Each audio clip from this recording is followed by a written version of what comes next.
Pusdip Talk, let's talk. Hai, selamat siang. Kali ini kita akan ada podcast lagi dan kali ini kita ada teman-teman dari S2. Sebelum kita lanjut, ada baiknya kita perkenalan dulu ya teman-teman ya. Oke, kita bisa mulai dari Mas Ijam. Mungkin Mas Ijam bisa perkenalkan dirinya dulu. Baik, terima kasih sebelumnya buat penonton semuanya. Perkenalin, nama saya Zamrud Mahfur Abdillah. Saya adalah mahasiswa S2 Matematika Universitas Diponegoro Semarang. Saya berasal dari Sragen, Jawa Tengah. Saat ini saya sedang memasuki semester 3. Ya mungkin kalau sekarang kan emang normalnya semester genap. Karena saya masuknya semester genap, jadi hitungnya saya sekarang ganjil. Oh, gitu. Kemudian di sini ada Mbak Cantik ini nih, Mbak Cantik, Mbak Nabila. Oke, Mbak Nabila, yuk perkenalan dulu. Ya, hai kawan-kawan. Perkenalkan, saya Nabila Nafiatina, biasanya dipanggil Nabila. Saya di sini S2 jurusan biologi. Saya berasal dari Demak, Jawa Tengah. Oke, kedua narasumber kita kali ini luar biasa juga karena ternyata mereka ini adalah mahasiswa S2 dan juga mengambil beasiswa ya Mas Mbak ya. Nah mungkin bisa nggak sih di-sharing dulu mungkin kenapa, alasan kenapa ingin melanjutkan S2 karena kadang dari kita nih ya yang S1 ini yang udah lulus S1 tuh kayak mau lanjut S2 tuh aduh males, kayak pengen belajar dulu, pengen kerja dulu, kayak menunda-nunda. Nah, tapi di sini teman-teman narasumber ternyata mereka S2 kita kepoin dulu yuk kenapa alasan mereka memilih S2 gitu. Mas Ijam Oke, dulu kalau mungkin. dari saya sendiri ya, kenapa S2? Yaitu sebenarnya dari S1 nggak pernah kepikiran buat mau lanjut S2 sih. Ya pengennya habis lulus ya kerja biasa gitu kan. Nah kebetulan ya jujur-jujurin aja. Kalau ditanya motivasi ya motivasinya tentu pengen bagian orang tua. Karena itu awalnya berawal dari orang tua gitu. Nah karena dari orang tua tuh memaksa buat S2, akhirnya saya throwback. Karena masuk S2 itu kan misalkan pakai biaya sendiri kan ya lumayan ya. Jadi kan harus nyari beasiswa, harus nyari pendanaan gitu kan. Nah apalagi kalau beasiswa kan membutuhkan banyak hal yang kita itu harus membranding diri kita supaya orang yang mau ngebiayain kita tuh mau. Nah akhirnya saya mempersiapkan diri. Jadi saya nggak langsung ambil S2. Jadi saya mempersiapkan diri. Saya cari-cari S2 itu apa. Nah mungkin buat teman-teman di luar sana ya, buat penonton yang mau S2, kalau bisa sih jangan langsung kayak saya mau S2 lah, entah mau nunjang karir lah atau apa. Sebelum mau S2 dengan alasan yang nggak jelas seperti itu, mending diperjelas dulu. S2 itu mau ngapain? Mau kerja kah? Mau memperdalam ilmu kah? Mau jadi dosen atau mau jadi apa? Nah itu nanti akan berpengaruh di konsentrasinya di S2. Karena S2 itu beda sama kayak S1. S2 cuma bentar, 2 tahun. S1 4 tahun. S2 kan kita belajarnya makin mendalam, makin mengkerucut. Jadi kalau fondasi keilmuan kita di S1 itu nggak kuat, dan kita belum tahu nih nanti S2 pengen mempelajari apa, yaitu nanti pas udah masuk kaget, keteteran akhirnya. Oh. Nah jadi motivasi saya masuk S2 ya karena keinginan dari orang tua, dan itulah yang menjadi semangat saya gitu buat lanjut S2. S2-nya apa Mas tadi? Matematika. Oh, kalau S1-nya apa? Matematika juga. Oh, memang sengaja ngambilnya yang selinier gitu ya? Karena orang tua itu pengennya ya ikhtiarnya gitu kan ya bahasanya. Itu saya harus jadi dosen, gitu, harus jadi akademisi. Ya berarti kan harus linear ya kalau Iya, mau linear. akademisi kan. Ya udah ambilnya matematika lagi. Ya mungkin emang itu berat, susah ya.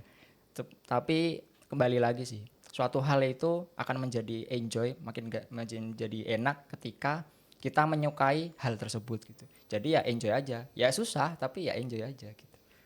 Wah, ternyata keren ya, Pusdip ya. Ternyata banyak juga orang tua yang dukung anaknya untuk lanjut ke pendidikan yang lebih lanjut seperti S2. Oke, tadi kan kita sudah ngepoin nih sama Mas Ijam. Sekarang kita ngepoin lagi yuk ke Mbak Nabila. Kenapa Mbak kok memilih untuk mengambil S2? Kenapa? Ada alasan-alasankah dibalik ingin memilih S2 gitu?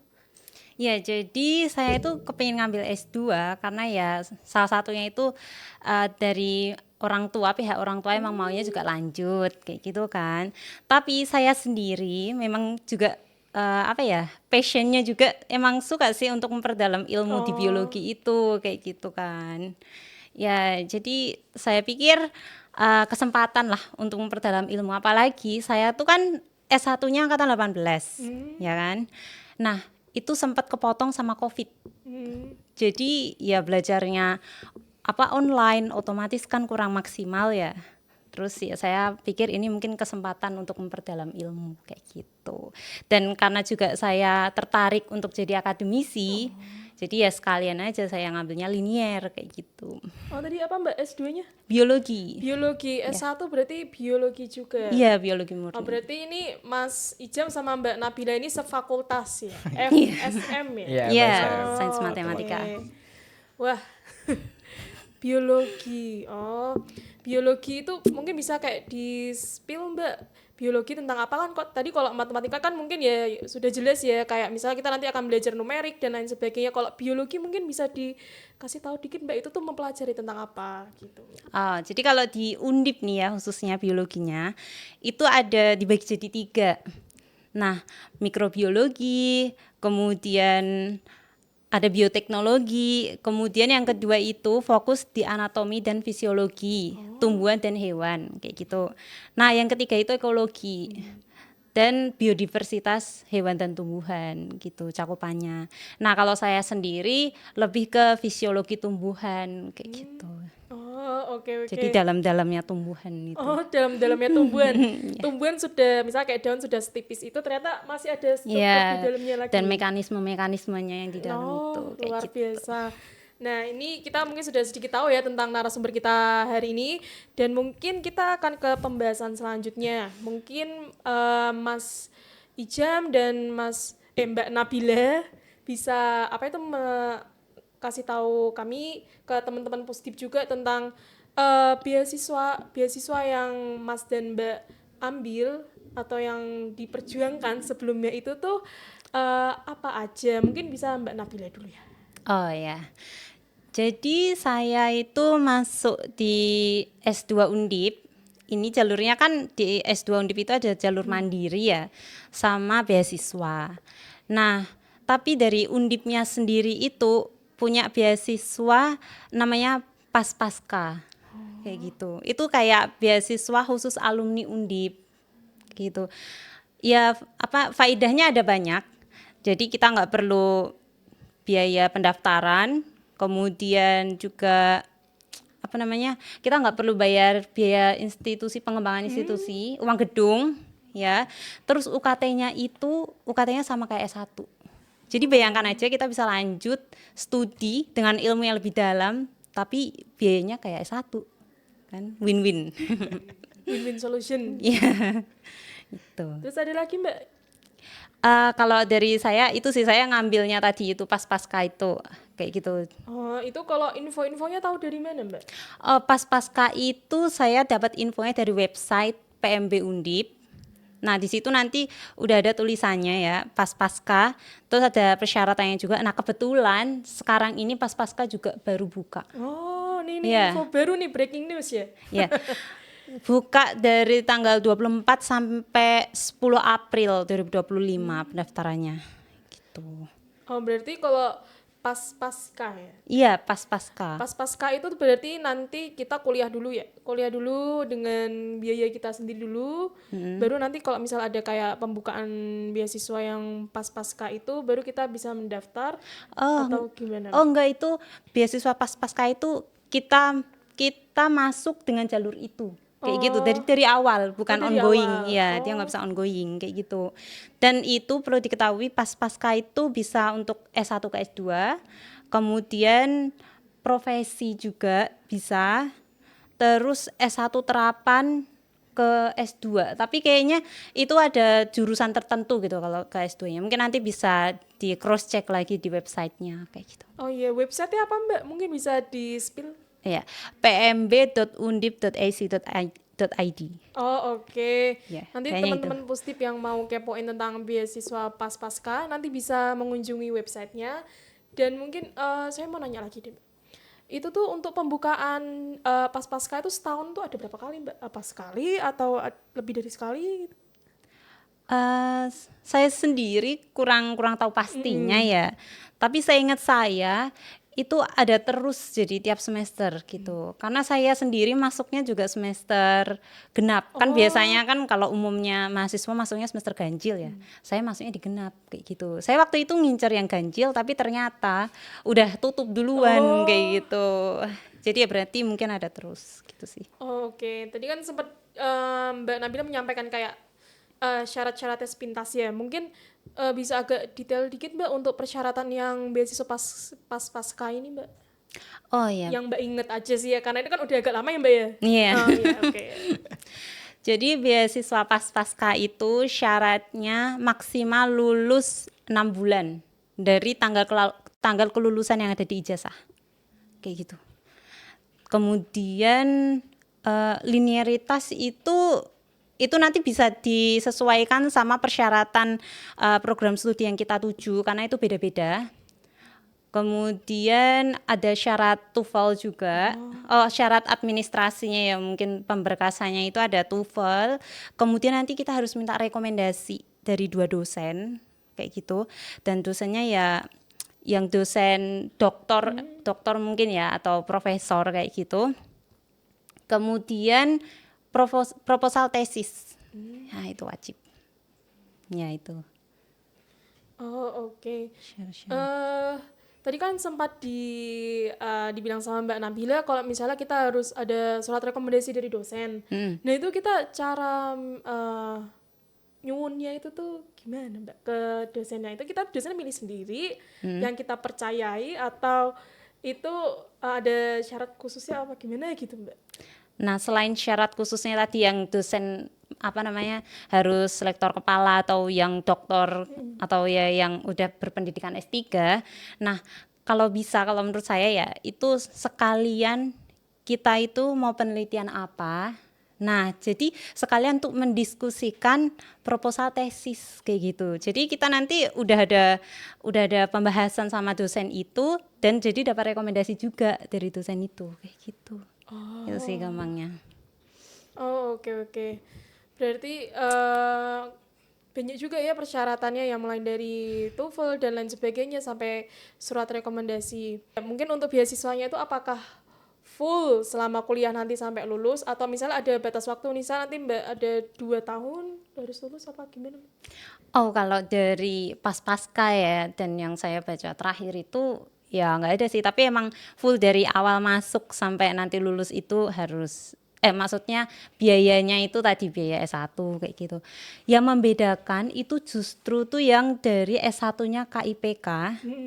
Nah, itu kalau mau lanjut S2 lewat pasca, kalau masa studinya dia itu lebih dari 2 tahun, itu nanti dia harus membayar dengan biaya UKT-nya. Biaya UKT S2 kayak gitu. Kayak gitu ya, berarti emang setiap beasiswa itu juga beda-beda ya ternyata ya. Iya ya. Jadi kalau yang pasca itu memang mungkin garis besarnya tadi ke yang KIPK aja sih. Kalau yang lainnya itu nggak ada kayak syaratnya harus lulus berapa tahun gitu. Atau ya mungkin nanti bisa dilihat lagi di websitenya karena sejauh yang saya ingat nggak ada kayak gitu. Oke, terima kasih Mbak Nabila ini udah dijelasin tentang beasiswa pasca. Mungkin kita ke Mas Ijam ya. Mungkin Mas Ijam beasiswanya yang diambil apa Mas? Aku sama sih. Oh sama. Jalur masuknya sama pasca. Nah, cuman yang membedakan itu kalau di pasca aku ya, itu tuh rekomendasinya tuh bebas sih sebenarnya. Bisa siapapun. Yang penting 2 dosen. Nah, kalau rekomendasi itu gampang kok. Nanti tinggal chat aja. Bisa chat, nggak usah sambil diskusi juga bisa. Kan itu kan cuman syarat doang. Jadi kalau misalkan temen-temen nih kayak, aduh harus bikin proposal tesis nih, nanti aku penelitian mau gimana, udah ngarang aja nggak apa-apa sebenarnya. Itu cuman buat syarat doang. Jadi misalkan teman-teman bingung atau kok kayak merasa aduh susah nih, akhirnya kayak belum apa-apa udah bilang wah susah, menyerah, udah itu syarat doang gitu mah. Nggak harus keren atau apa, yang penting nanti ya kira-kira mau gini lah, entah itu nanti teman-teman mau ambil itu atau enggak bebas. Jadi itu nggak harus sesuai sama yang kita ajuin di awal. Aku pun juga gitu. Berarti nggak selamanya gitu ya Mas ya? Jadi aku nggak sama yang aku ajuin dulu. Itu rencana penelitian sih lebih tepatnya, bukan proposal sih. Gitu doang. Nah nanti tinggal minta tuh dosennya, chat aja Pak, ini saya mau masuk S2 Undip jalur pas-pasca, minta tolong buat rekomendasi dong gitu. Tapi ya bilangnya yang sopan gitu ya. Nanti chat aja, nanti kasih link, nanti dosen tuh ngisi sendiri. Nanti kalau udah dosennya bilang udah gitu. Itu ya, itu yang mungkin yang ini ya. Kayak orang agak overthinking tentang itu ya. Kayak, wah susah nih rencana penelitian gitu kan. Nah saya masuknya itu jalur itu pas-pasca. Nah terus pas udah lulus, saya tuh nyari-nyari beasiswa lagi. Pada awalnya saya emang rencananya mau LPDP. Cuman LPDP itu kan lama ya, Iya, seleksinya 6 bulan. Nah, itu ada opsi yang lain gitu kan, beasiswa yang lain. Nah, saya setelah 1 semester akhirnya saya ambil beasiswa unggulan. Nah, dari beasiswa unggulan keterima ya udah sampai sekarang. Jadi ada double advantage lah, 2 keuntungan. Pertama saya masuknya tuh pas-pasca, terus saya dapat beasiswa unggulan gitu. Wah, mungkin yang Mas Haswat rekomendasi itu tuh sebelum kuliah atau pas sesudah kuliahnya itu Mas? Sesudah kuliah. Sesudah kuliah. Jadi ibarat kan yang kan sekarang kan lagi pembukaan nih. Terus tutupnya kan 6 ya. Berapa Mbak tutupnya? Pas-pasca tutupnya tanggal berapa? Pas-pasca yang ini Sekarang, 10. Oh 10, nah tanggal 10 nih. Ya udah bisa tuh sekarang minta gitu. Jadi nggak harus pas kuliah atau apa. Yang penting punya kenalan dosen, terus minta rekomendasi. Pasti mau kok dosen diminta rekomendasi. Nggak mungkin nggak mau dah. Pasti mau, aman aja itu mah. Tinggal bilang nanti pasti diisi. Oke, tadi kayaknya Mas Ijem sempat bilang tentang beasiswa unggulan ya. Nah, itu apa sih Mas? Aku baru tahu nih Mas. Iya itu nggak terkenal ya tapi beasiswanya. Cuman walaupun nggak terkenal tapi itu sangat-sangat menguntungkan ya teman-teman ya. Karena biaya pendidikan kita tercover, kita dapat uang saku juga, dapat ya hitungannya tunjangan sih. Tunjangan biaya hidup, terus tempat tinggal, yaitu biaya hidup juga masuknya sih, dan biaya buku. Oh, buku juga ada biayanya. Iya, ada dikasih duit gitu. Jadi berat ya udah S2 biasa, kuliah fokus, dapat uang, udah nggak usah mikir nanti misalkan yang dari kalangan keluarga yang menengah ke bawah atau menengah gitu ya. Kayak harus kerja lah apa. Kalau misalnya dapat unggulan ya udah nggak usah. Itu udah sangat-sangat cukup buat mencukupi kebutuhan kita. Jadi tinggal fokus kuliah aja. Kalau beasiswa unggulan itu dari Kemendikbud. Kemendikbud. Sama itu dari Kemendikbud. Cuman kalau menurutku ya beasiswa unggulan ini adalah salah satu beasiswa yang nggak mandang status ekonomi. Kan kalau KIPK kan mandang ekonomi ya. Nah beasiswa unggulan ini nggak. Yang penting kita adalah salah satu mahasiswa berprestasi gitu ya. Kita punya prestasi, kita punya karya, daftar beasiswa unggulan. Oh, oke. Ini kan tadi kayak gambarannya. Mungkin kalau syaratnya apa aja Mas? Kalau syaratnya tentu kita harus keterima dulu ya di universitas ya. Jadi misalkan yang baru masuk itu bisa pakai LOA. LOA itu apa Mas? Letter of Acceptance. Jadi itu kayak surat keterangan kamu tuh udah keterima gitu di kampus mana. Itu bebas ya, bisa di dalam negeri atau luar negeri. Nah setelah itu ya udah kalau misalkan yang udah ongoing bisa daftar maksimal semester 3 ongoing. Jadi itu beasiswa unggulan tuh buat S1, S2, S3. Itu bisa S1 daftar. bisa ya? Itu umum ya. Oh, umum. Semua jurusan bisa. Bahkan di universitas-universitas swasta pun juga bisa daftar gitu beasiswa unggulan. Oke, berarti syaratnya itu ya Mas? Syaratnya yang penting itu. Nanti kalau mau detailnya seperti apa, ya nanti buat teman-teman yang mau daftar ya silakan cari aja di webnya Kemendikbud itu ada. Kalau sekarang kan namanya ganti ya Mendikbudristek ya. Nggak tahu itu nanti gimana. Tapi skema beasiswa ini masih tetap ada. Nah itu Mas, apa itu beasiswa unggulan ini, itu bisa setahun itu ada berapa pembukaan Mas? Apa hanya sekali? Kalau unggulan setahun sekali ya. Oh, setahun sekali. Bulan-bulan inilah mau buka, tapi ini belum ada hilalnya. Kalau yang tadi sempat dibilang itu kan ada LOA, itu tuh dari Masnya sendiri atau dari universitas gitu? Ya kalau kayak biasa lah, misalkan kita keterima kampus gitu kan ada keterangannya tuh. Kalau enggak di screenshot aja itu bisa jadi bukti LOA. Atau kalau yang udah ongoing nanti itu pakainya surat keterangan aktif. Minta ke kampus gitu kan atau ke fakultas, minta aja surat keterangan mahasiswa aktif gitu. Pakainya itu. Berarti formatnya itu menyesuaikan universitas itu ya Mas? Menyesuaikan, yang penting ada keterangan kalau kita tuh mahasiswa di situ gitu. Atau enggak misalkan kita tuh udah keterima loh di situ gitu. Yang penting ada itu. Oke Mas, tadi kan berarti yang saya tahu kan ada beasiswa pas-pasca dan beasiswa unggulan. Mungkin itu kayak misalnya ada perbedaannya atau misalnya kayak kekurangan, kelebihannya dari kedua beasiswa itu Mas, Ya, yang dirasakan ini Mas ya. ya kalau pas pasca kan cuman ngover awalnya doang ya. Terus UKT sama S1. Ya kalau bagi saya ya kurang lah. Kita harus cari tambahan lain dong buat uang saku. Terus gimana biar kuliahnya nggak bayar gitu kan. Kapan lagi kan biar bisa S2 kuliah gratis gitu kan ya. Kenapa enggak? Ya mungkin awalnya aku nggak pede juga sih mau keterima atau enggak. Tapi ya coba aja. Selagi masih bisa memenuhi syarat. Dan termasuk beasiswa unggulan itu tuh kalau menurutku ya itu gampang kok lolosnya. Menurutku tuh gampang lolosnya. Tahapnya apa aja tuh Mas? Yang pertama seleksi berkas. Berkas itu nanti salah satunya ada esai, kita bikin esai, kita bikin proposal rencana studi juga. Terus ya punya karya lah paling enggak atau enggak punya prestasi. Karena biasa unggulan tuh ya sesuai sama namanya lah ya, unggulan. Jadi itu emang untuk mahasiswa-mahasiswa unggulan yang ada di Indonesia buat dibiayai kuliahnya gitu nantinya. Bisa S2 atau S3. S1 juga bisa di. Itu S1, S2, S3 ya. Kalau misalkan S1 ya nanti prestasi pas di SMA. S2 ya prestasi pas di S1. S3 ya S1, S2-nya kayak gitu. Itu prestasinya apa saja gitu ya, yang tidak hanya di dalam akademik gitu ya Mas, bisa di Iya, luar? bebas, apapun bebas. Oh oke, berarti ya syaratnya juga harus punya prestasi ya Mas ya. Kalau nggak punya prestasi ya minimal teman-teman pernah berkontribusi lah di mana. Atau misalkan Volunteer kayak gitu, jadi Mas. asisten dosen misalkan. Atau apa ya di BEM gitu pun bisa sebenarnya. Yang penting atau mungkin teman-teman pernah ikut pelatihan. Atau kalau yang zaman sekarang lagi hype-hype-nya tuh kan ada MSIB tuh. Nah, itu bisa tuh dijadiin sertifikasinya tuh jadi prestasi gitu. Oh, oke, berarti juga macam-macam ya Mas ternyata ya beasiswa. Nah Iya. mungkin ada nggak sih Mas beasiswa lain yang Mas tahu selain yang dua tadi Mas? Kalau dari pemerintah sih buat S2 ya. Buat S2 tuh ya LPDP sama beasiswa unggulan.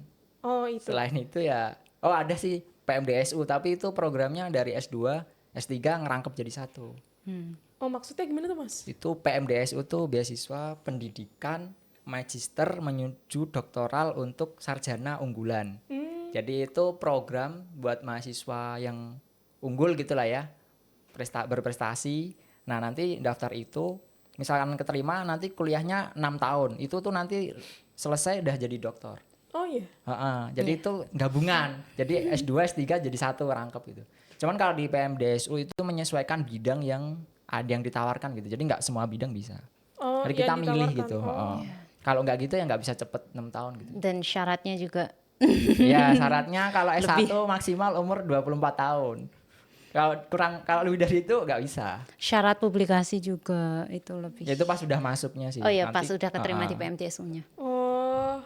Jadi ternyata ada pembatasan umur juga ya di situ Ya ya kalau Mas? di PMDSU iya.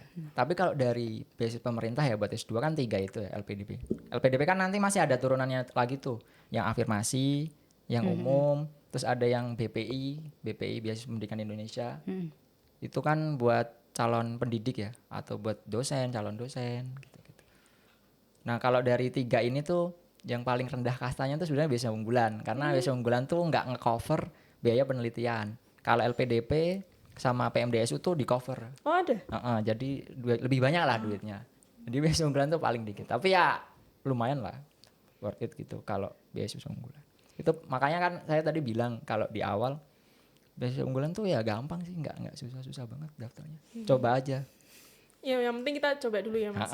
Coba dulu lah. Nah mungkin ini pertanyaan selanjutnya untuk Mas Icem dan Mbak Nabila ya. Mungkin ada nggak kayak timbal balik ikut beasiswa saat ikut beasiswa gitu? Timbal balik gimana tuh?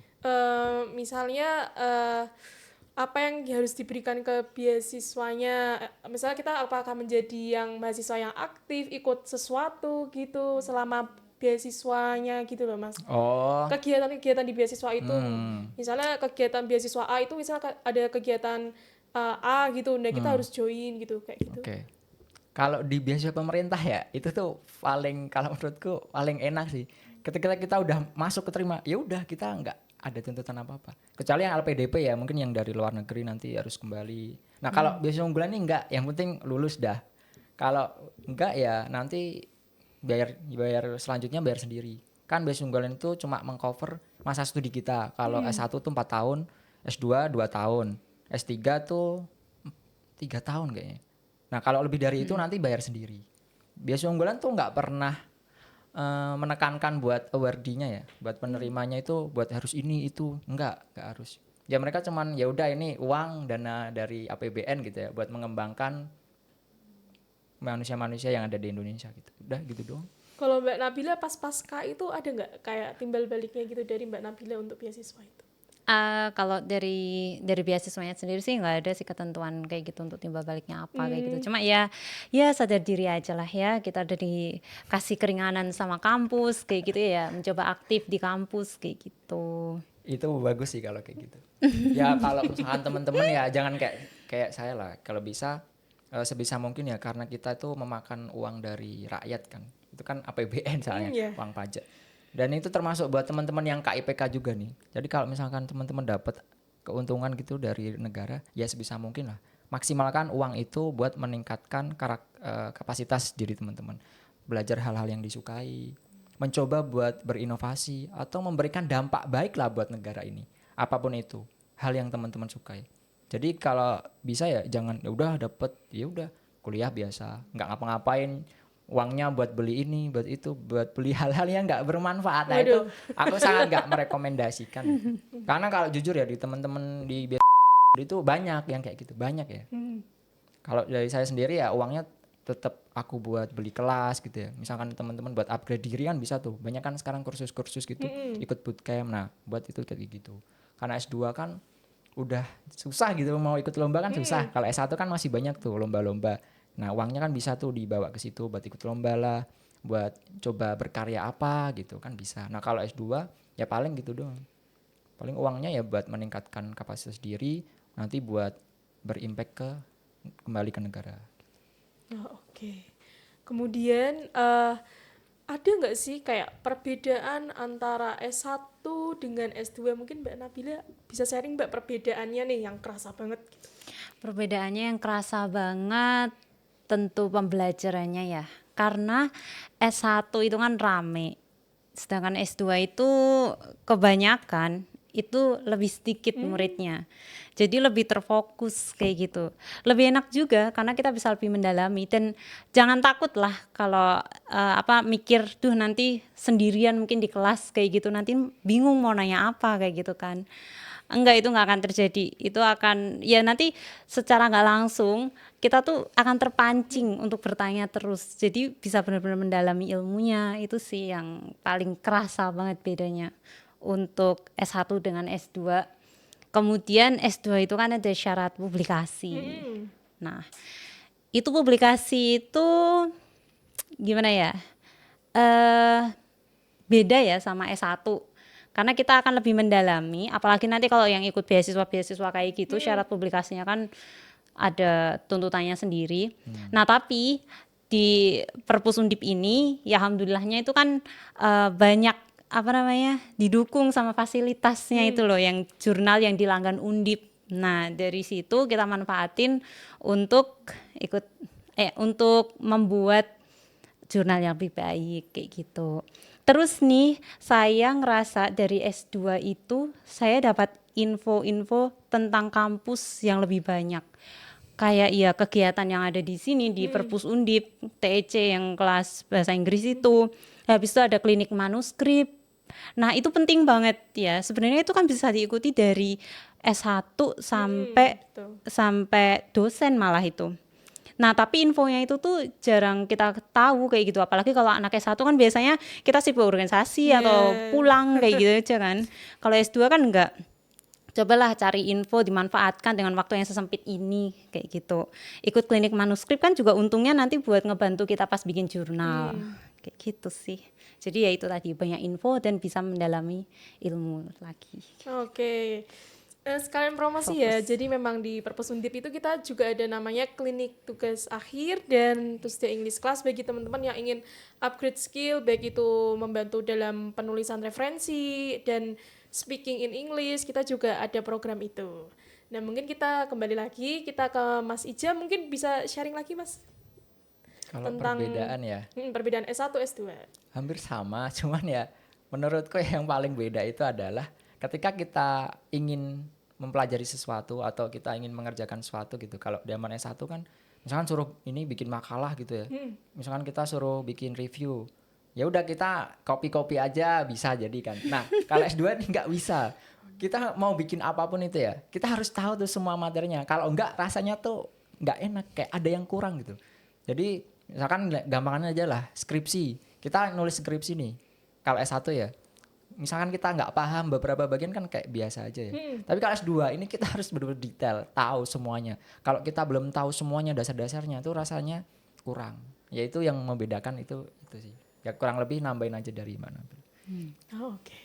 Mungkin ini bisa menjadi pertanyaan terakhir ya Mas ya.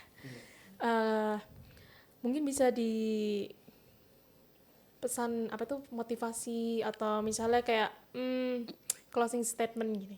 Untuk teman-teman Pusdip yang sedang bimbang S1 mau lanjut S2 mungkin kayak ada apa Mbak kata-kata mutiaranya gitu.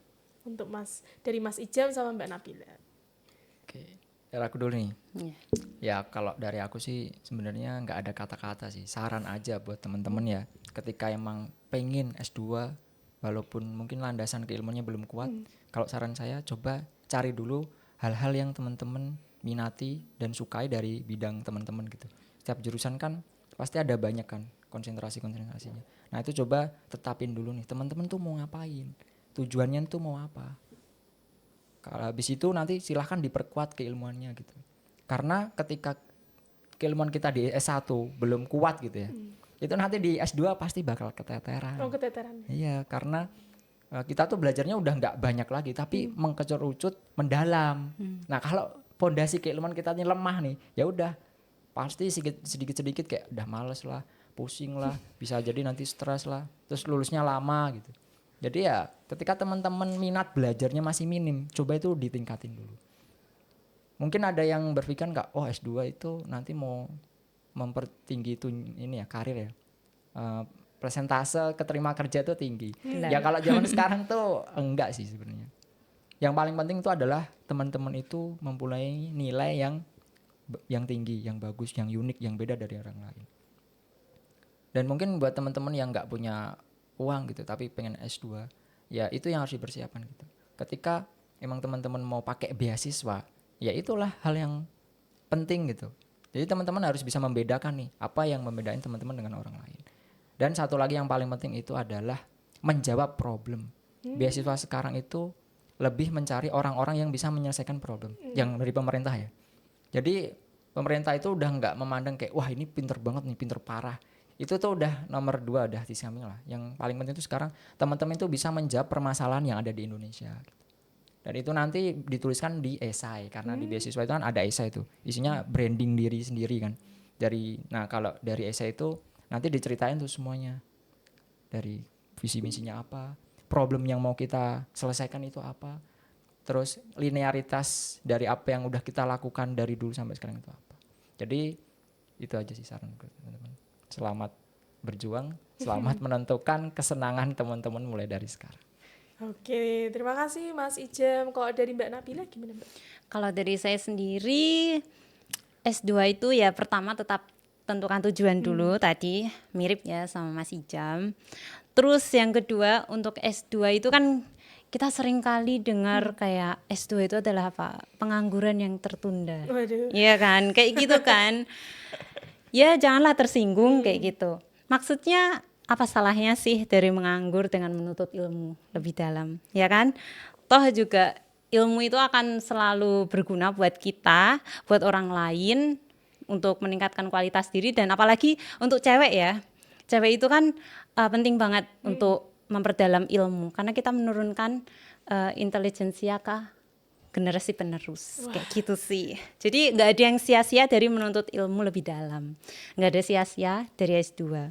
Terlepas nanti setelah itu jadi apa, kayak yang gitu. sia-sia tuh ketika temen-temen cuma diem doang, Yeah. bingung ngapain nih, nggak bisa ngapa-ngapain, cuman Yeah. mikir doang nanti bisa nggak ini nggak.